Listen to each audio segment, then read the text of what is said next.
আজকের মেনুতে আছে এরকম লম্বা লম্বা করে আলু কেটে এই যে অমলেট বানিয়েছি, অমলেট দিয়ে ঝোল করব।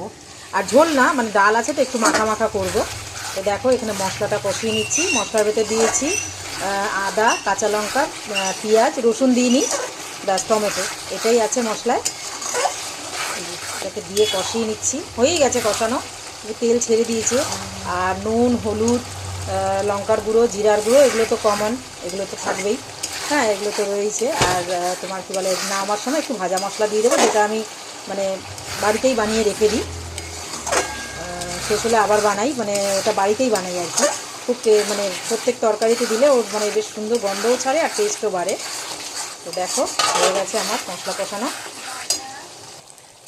তো হয়ে গেছে আমার, দেখো মশলা কষানো। এইভাবে অমলেট করে বেশ ঝোলে দিয়ে খেতে কার কার ভালো লাগে জানিও। আমার খুব দারুণ লাগে।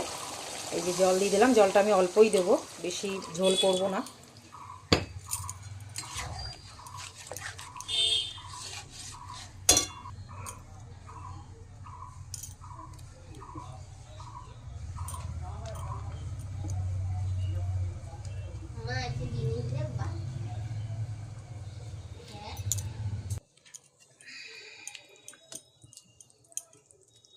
ডিমগুলো দিয়ে দিয়েছি, এটা টানবে, নামিয়ে নেব।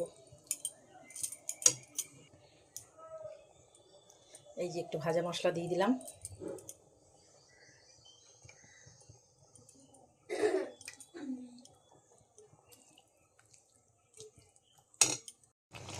দেখো ঝোলটা ফুটে গেছে, এটা মানে আরও কমে যাবে। আমার হয়ে গেছে।